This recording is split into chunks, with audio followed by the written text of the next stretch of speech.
हमारे साथ मौजूद हैं the political godfather of fisherman Sanjay Nishad ji. आज उनसे तमाम अहम मुद्दे हैं जिस पर हम चर्चा करने जा रहे हैं। सालार मसूद गाज़ी मरे हुए हज़ारों साल बीत चुके हैं और कल उनकी मज़ार पे जाके कुछ हिंदू संगठनों ने भगवा फहराया। राम नवमी के दिन, जब भगवान राम के जन्म का दिन था, उस दिन भगवा फहराया गया। ये जो चीज़ें हो रही, इसको सही मानते हैं आप? देखिए, अगर आप जिसका नाम ले रहे हैं तो उस जिस व्यक्ति का नाम ले रहे हैं उसने भी इस भारत के इस भूमि पर कुछ ऐसे कार्य किए हैं जिससे लोगों को नापसंद लगता है। और जब जानकारी नहीं थी तब तक लोग उसे पूछते थे। और सालार गाजी को भी लोग जाते थे उनको काम मतलब उनके पूजा पाठ में। लेकिन जब असली में इतिहास जब जान गए कि नहीं, इन्होंने इस भारतीय संस्कृति को तोड़ फोड़ किया है, भारतीय सभ्यता पर बड़ा कुठाराघात किया है और वो उसके चिन्ह छोड़ के गए हैं कि इसके माध्यम से लोग, हाँ तो कुछ लोगों के है मनसा, लेकिन लोकतांत्रिक ढंग से होना चाहिए और ये तरीका ठीक नहीं। मैं तो चाहता हूँ कि लोकतांत्रिक ढंग से उस पर लोग अपील करें, सरकार को कोर्ट में जाएं या सरकार के पास एप्लीकेशन दें, सरकार उसकी छानबीन करके उसमें व्यवस्था करे। कानूनी ढंग से दरगाह को मिस्मार होना चाहिए, गिराया जाना चाहिए, इस बात के पक्ष में आप भी हैं? देखिए, अगर अच्छे लोग, अच्छे कोई सूफी संत हैं और जिन्होंने समाज के लिए बहुत कुछ काम किया है, उसमें भी ऐसा नहीं कहते कि इस्लाम धर्म में बहुत ऐसे सूफी संत आए हैं जो समाज के लिए एक करने के लिए और समाज में एकता कायम करने के लिए, उन्हें विकास की मुख्यधारा में लाने के लिए बहुत काम किया है। तो ऐसे सूफी संतों के बारे में पढ़ाया भी जाना चाहिए और उनके दरगाह ये औरंगज़ेब की दरगाह है या मज़ार है या सालार मसूद गाज़ी की मज़ार है, इनको गिराया जाना चाहिए, ढहाया जाना चाहिए? नहीं, ढहाने के पक्ष में मैं तो नहीं हूँ गिराने के, लेकिन उसको प्रदर्शन के रूप में नहीं होना चाहिए वहाँ। और एक तो उसको हमको लगता है कि उससे क्या है कि आक्रोश और लोगों को गुस्सा या लोगों में कटुता बढ़ाने का वो केंद्र रह गया। उसे क्लोज करना चाहिए और उसे छुपा के रखना चाहिए। जैसे इलेक्शन में आप देखते होंगे कि हाथी पर पर्दा डाल दिया जाता है कि लोग देख कर लोग वोट न बदल दें, न इधर कर दे, तमाम लोगों के नाम, तमाम बोर्ड रहते हैं उस पर मिटा दिए जाते हैं। तो अगर आप देखते होंगे कि देख कर सोच बदलता है, तो देख कर तो उसको आपको क्लोजनेस होनी चाहिए और उस पर बहस ज़्यादा नहीं, उसको एकदम बंद हो जाए तो अच्छा रहे कि किसी प्रकार का काम नहीं हो और लोग आक्रोशित न हों। ये जो कल घटना हुई है सालार मसूद गाज़ी की दरगाह पे, ऐसे लोगों पर वहाँ पर जिस तरह की घटना हुई, तो वैसे तो कम्युनल राइट भी हो सकता था, कुछ सालार मसूद गाज़ी को मानने वाले भी लोग होंगे। तो जो ये कृत्य था, इस पर कार्रवाई होनी चाहिए लोगों पर कि नहीं होनी चाहिए? देखो, प्रशासन का काम है कि क्या है, किन परिस्थितियों में कौन गया है, क्या करना है, तो जांच का विषय है। लेकिन हमको लगता है कि लोकतांत्रिक ढंग अपनाना चाहिए और लोगों को काम करना चाहिए और संयम से काम लेना चाहिए। क्योंकि जो कुछ लोग ही ऐसे हैं कि जो मतलब आक्रांताओं को अपना आदर्श मानते हैं। ज़्यादातर लोगों ने महसूस कर लिया कि नहीं, हमारे पुरखे भी इसी देश के हैं और समय परिस्थिति के काल के हिसाब से धर्म बदले हैं भी हमारे हैं।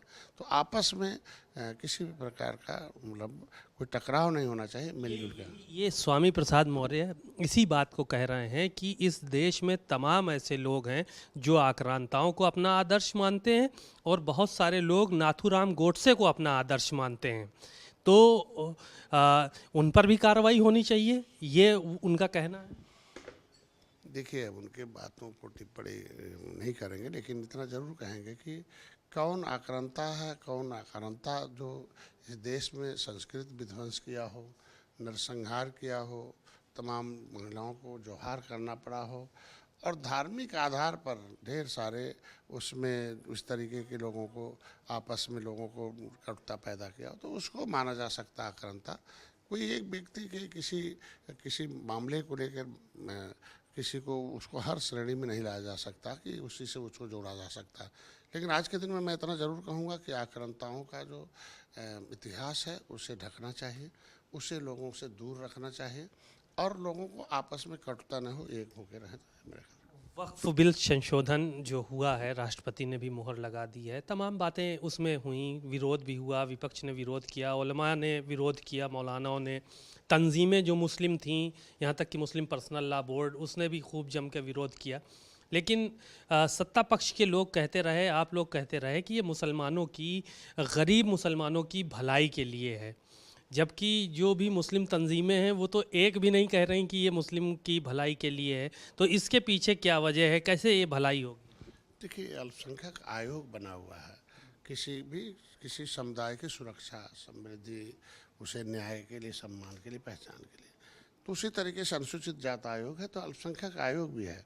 तो अल्पसंख्यक आयोग ने आज देखा एक अखबार में पूरा का पूरा एक एक क्वेश्चनों का जवाब दिया है कि जो भ्रम की स्थिति है।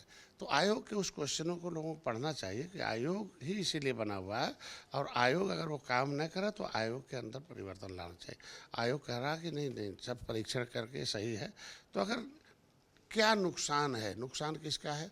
जिनको धर्म के आड़ पर राजनीति करनी होती उन्हें जिन्हें चाहते हैं कि जितने मुसलमान गरीब रहेगा, और गरीब आदमी को अनपढ़, जिनको शिक्षा नहीं होती है, उन्हें लोग देहाती भाषा में अंधा कहते हैं। जो हमारे यहाँ बुढ़िया माई वगैरह आती थी, नहीं पढ़े होते, चिट्ठी क्या पाओ, हमारे आँख ना आए वो पाओ चिट्ठी भाँज दो, मतलब जो शिक्षा नहीं है तो उसे अंधा कहते हैं। तो जब तक ये बनाते रहेंगे मुसलमानों का अंधा, तब तक इनके हिस्से का लूट का चलता रहेगा धंधा, ये बेचारे पीठ पर खाते रहेंगे डंडा। आखिरी सवाल और था इसी से जुड़ा हुआ। मौलाना कल्ब जवाद शिया धर्मगुरु हैं, उन्होंने कहा कि बीजेपी को अगर गरीबों की इतनी फ़िक्र है, चाहे वो मुस्लिम गरीब हो या हिंदू गरीब हो, अगर इतनी फ़िक्र है तो मंदिरों में हज़ारों टन सोना पड़ा हुआ है, वो क्यों नहीं तकसीम कर देते हैं? ये वक्फ की संपत्तियां ही क्यों सरकार को नज़र आईं? वो भी मंदिरों से निकाल के वो भी गरीबों में बांटें तो खुशहाली आएगी यहाँ पे। आज के दिन में आप देखे होंगे कि जिन लोग बयानबाजी कर रहे हैं कि गरीबी कैसे दूर होगी, इन्हीं जालीदार टोपी वालों की वजह से आज गरीबी बढ़ी है। यही लोग कांग्रेस को वोट दिलाते रहे, सपा बसपा को वोट दिलाते रहे। तो सच्चर कमेटी, जो कमेटी बनी थी कि निसाब मुसलमानों को कैसे उनके अंदर क्या है, तो सच्चर कमेटी की रिपोर्ट क्या कह रही है कि गरीबी तो SC ST से ज़्यादा गरीब है।